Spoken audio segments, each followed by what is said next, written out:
Good evening and good night, wherever you're watching me from. Thank you for joining me today at Nkolo Mahadum Wisdom University, where we package lectures so that you can see it from African and Biafran perspective to make a great difference in your life. Today's date is Nkwo Market Day in the 5th month of the lunar calendar called Onwa Awu. You know that the lunar calendar is the Igbo calendar. It is the calendar handed to us by our ancestors. And so many countries, including all the Muslim countries, all the Asian countries, all of them are following the lunar calendar.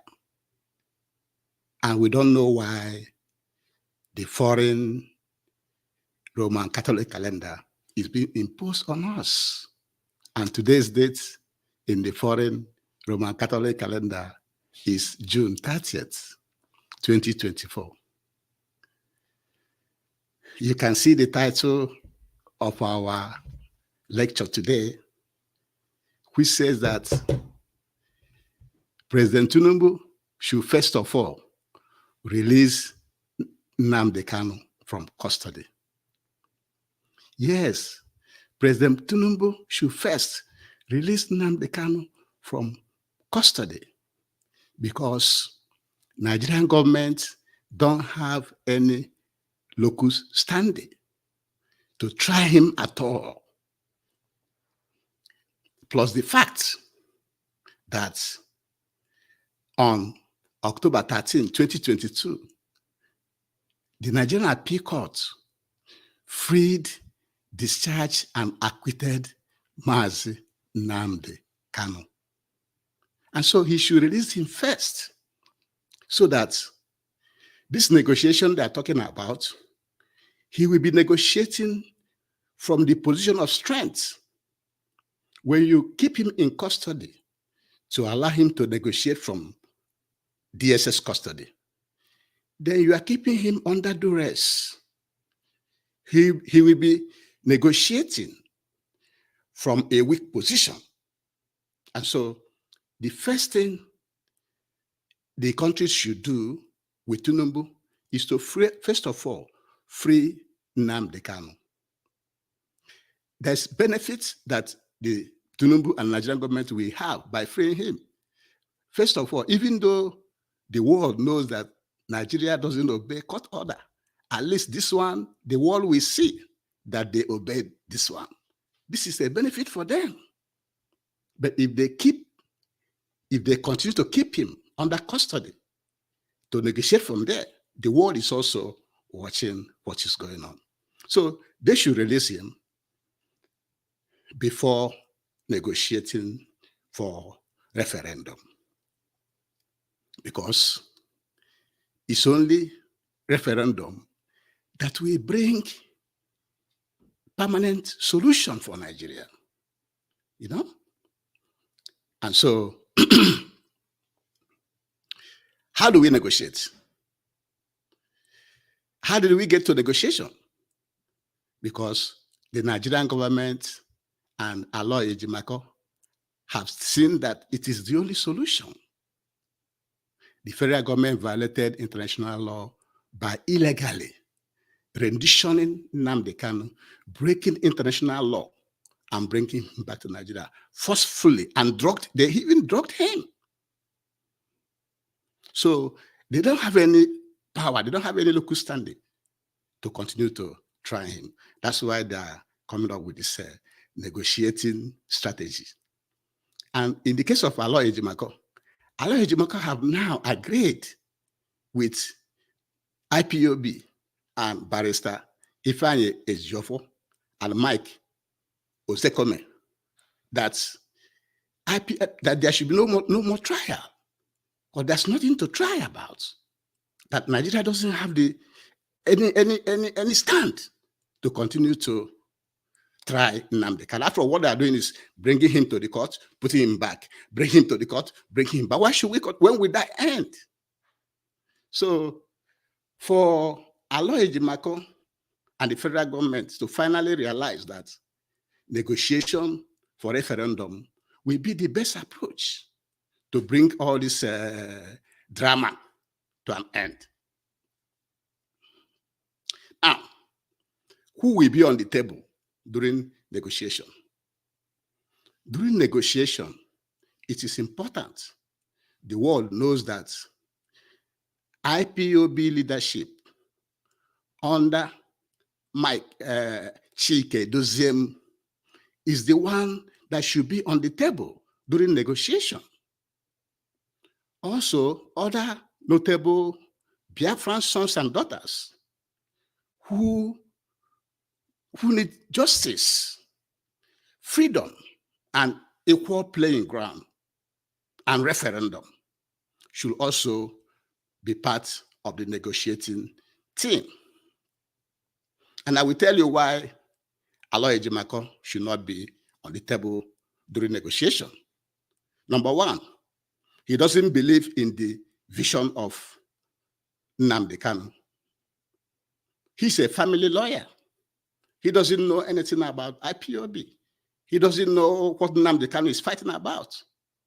And Nnamdi Kanu didn't get to where he is now because of family issues. No. If Nnamdi Kanu was fighting for his family, he would have been the Royal Highness of Afaruku. No doubt. They will give it to him, and even more. But that's what he's fighting for. He is IPOB, and IPOB is Nnamdi Kanu.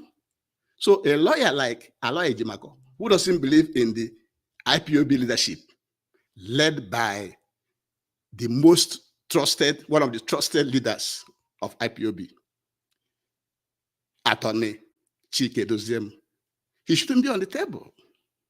So IPOB leadership are the ones to be on the table. Ohaneze Ndigbo also should not be on the table because Ohaneze have failed the Igbo race.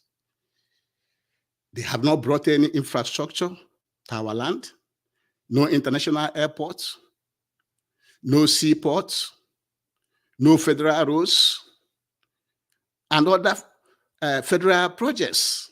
Like how many federal public hospitals do we have in Biafra land? How many do we have? Nothing. So Ohaneze Ndigbo so far is a failure and shouldn't be on the negotiating table. Another reason Ohaneze Ndigbo should not be on the negotiating table is that they have failed to unite our people, to find our people. A lot of Biafrans we are taken away. That is, to other African countries during the Biafran War. Up to this date, more than 50 years after the war, Ohaneze have not been able to locate the Biafran people that was transported outside or airlifted to many parts of African countries to unite them with the Biafran people.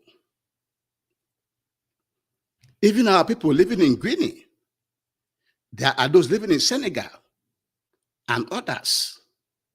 Ohaneze have failed to bring our people back home, back to the Biafran people. Our people that are now living in foreign lands, who doesn't know where they come from, but they speak Igbo. They have Igbo culture. Plus, all Biafran people that was carved into many states in Nigeria, Bayelsa, Akwa Ibom,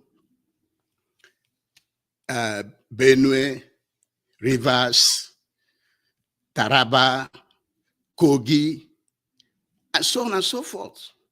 Ohaneze have failed. They don't even speak with strong voice. All the killings in our land, Ohaneze Ndigbo have not seen that one Fulani herdsman terrorist is prosecuted in our land. All the killings and kidnappings. So this is the reason why Ohaneze Ndigbo should not be on the table during negotiation. Only IPOB, led by Mazi Nnamdi and other Biafran sons and daughters who believe in justice, fair play, freedom, and referendum should be on the negotiating table.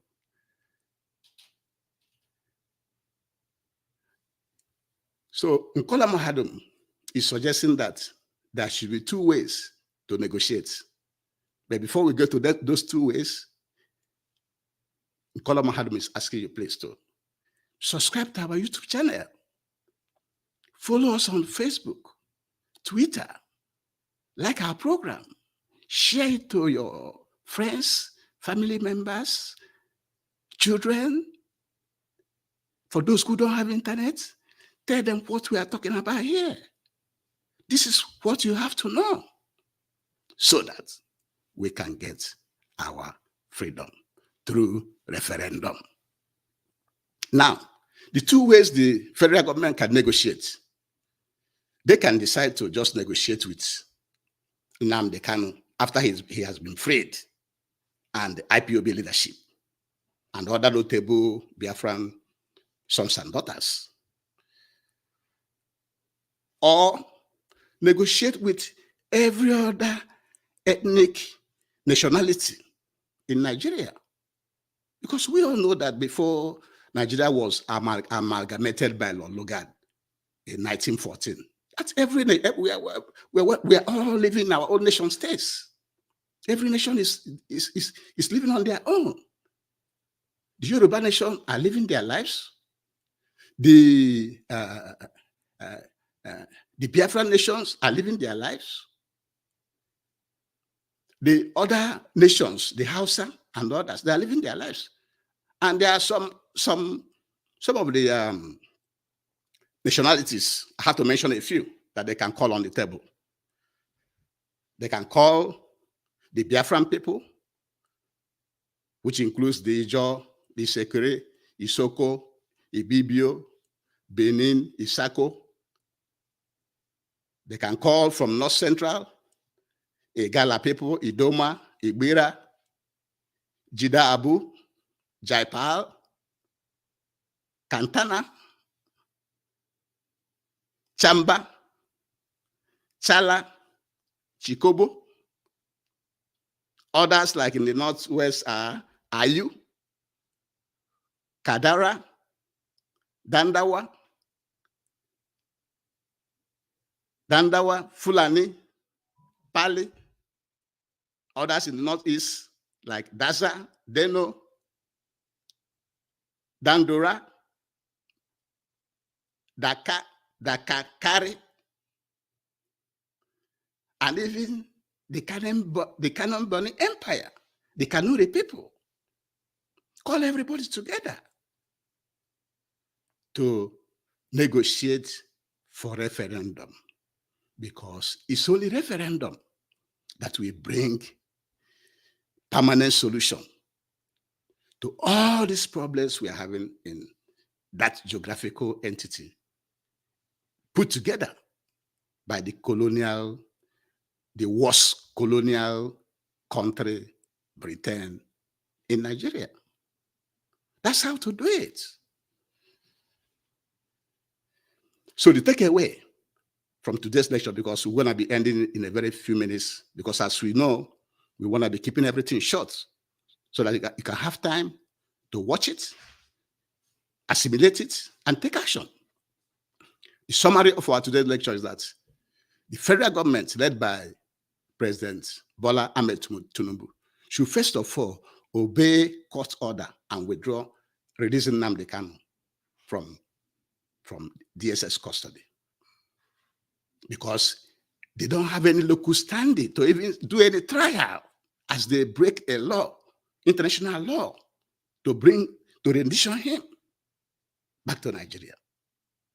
And secondly, since a court in Nigeria, the appeal court, have already released, discharged, and acquitted Nnamdi Kanu, they should release him before any negotiation. He shouldn't be negotiating from DSS custody. He'll be negotiating from weakness. from position of weakness if left in the DSS custody. So he should be freed so that he can relax and negotiate with equal terms. And then during negotiation, Aloy Ejimako and Ohanaeze Ndigbo should not be on the negotiating table. Only IPOB, led by Chika Edoziem, and other sons and daughters of Biafra land that are desirable for referendum will be part of that negotiating team. And the reason is that Aloy Ejimaka is a family lawyer. He doesn't know anything about what Nnamdi Kanu is fighting about. And you cannot even say from the last court case what's happened. In the last court case, you can tell that Nnamdi Kanu is not well briefed. He's not being briefed about whatever is going on. When any question is asked, you see Aloy Ejimaka jump and start talking. Because Nnamdi Kanu, and he's also exposed to too many media. He shouldn't be allowed to be exposed to millions of medias. No. He should be speaking only once. Short sentence, 1 or 2 sentences, and that ends it. He's exposed to so many medias. He's not being updated. He looked confused in the courtroom. So Aloy Ejimaka have already failed, honestly. So he should not participate. And I've told you many reasons why Ohanaeze should not participate in the negotiation, because they have failed. No international airports, no Biafran can take off from Owerri Airport or Anambra Airport or Enugu Airport and land in London or United States or Saudi Arabia, or come back the same way and land in our land. For how many years now? No seaports, no federal infrastructure. Most of the federal roads are bad. No federal hospital. And they are not asking about our people. All our people that was lifted during the Nigerian Biafran War, they're not accounted for. And all our people marginalized into so many states in the Nigerian setting right now, Ohanaeze is not doing anything to bring them back to their motherland, to redraw those maps. After all, why should somebody be drawing something that is natural? Somebody will draw a map to divide people, and Ohanaeze will keep quiet. And finally, the Nigerian government have 2 ways to negotiate. Either negotiate with Nnamdi Kanu for Biafran referendum, or negotiate with other nationalities in Nigeria so that referendum will be agreed upon and implemented so everybody can be free. So that everybody can be free. And with this, we shall be bringing today's lecture to an end. But before we do, we have to beg you to please subscribe to our YouTube channel, like our program, comment, follow us on Facebook and Twitter and other social media platforms, and share our programs. Share it, share. And lastly, support the Eastern Security Network. The Eastern Security Network is the only security outfit that are stationed in the bushes to chase the Fulani herdsmen terrorists from our farmlands, bushes, and forests. Chase them out of there.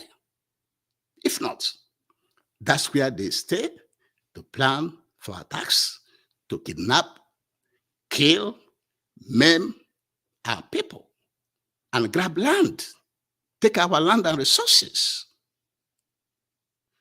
If you support ESN and the Fulani herdsmen are driving away from the bushes and farms and forests, our farmers can now go back to the forest and farm so that we can have food in our land and for exports. And with this, we shall be bringing today's lecture to an end. Thank you very much for joining me today. Have a very, very good rest of the day. Thank you. Have a good one.